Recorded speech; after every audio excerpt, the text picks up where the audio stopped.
In this video, we're going to go over a tip in regards to window cleaning. In particular, we're going to define the most likely culprits that are contributing to callbacks. Okay, so these are things to be really attentive to before you leave the appointment or, while conducting the appointment. Ensure that we're doing the small things to avoid the occurrence of callbacks that are sourcing from these occurrences.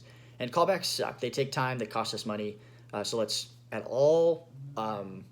everything that we can do, let's avoid them. So the most likely culprit, very likely, is forgotten tools. You forgot your shoe covers, or you forgot, your pole or your filter or whatever you're using when you're cleaning the windows. The stuff inside, all the belt stuff, right? So don't forget your tools. That's the most likely reason for a callback, and that sucks. Like, we're going back for a $3 item, $5 item. Oftentimes, just don't forget it. Very likely, the most likely reason someone's going to call us and they're going to be complaining is there's a spot on the window. So especially, all the windows, right? When you're putting the screens back, like, move side to side, different angles of light, try to double check yourself. Okay, you're a professional window cleaner. Make sure it's a clean window. You got to verify that before the homeowner, you ask the homeowner to verify it. And that's a very likely occurrence, especially if you're cleaning at a time where it's the end of the day or very early and you can't see light through that window. But next evening or next afternoon at noon, light's shining right through the window and they see a streak. Okay. Try not to leave streaks or spots. Clean the windows thoroughly. Same with tracks, okay? This is a very nitpicky detail that some people point out, but sometimes tracks aren't as thoroughly cleaned as they expect them to be. So if the option that they chose includes tracks, clean the tracks thoroughly. Make sure that we're not getting callbacks for that. And all in all, just the scope of work. There's a couple different options for window cleaning. The levels of detail vary, and all these details are dependent on the service or the tier that they choose. But just define the scope of work. Make sure what you're rendering is accurate to what they ordered, and make sure they understand that.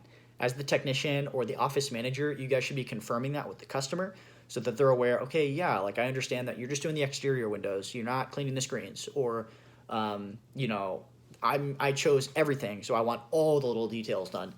So they should know what those details are.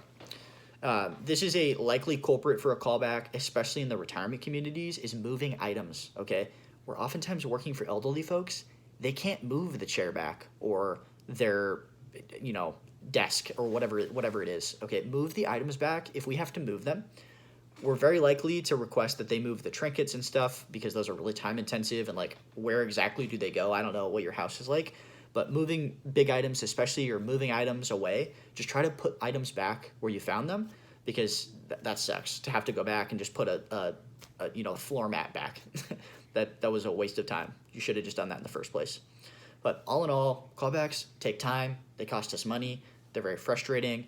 They're a point of, contention for customers. They could ultimately lead to bad reviews.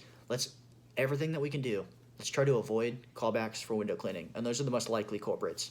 Tools, spots on windows, dirty tracks, the scope of work not being accurate or well defined, moving items.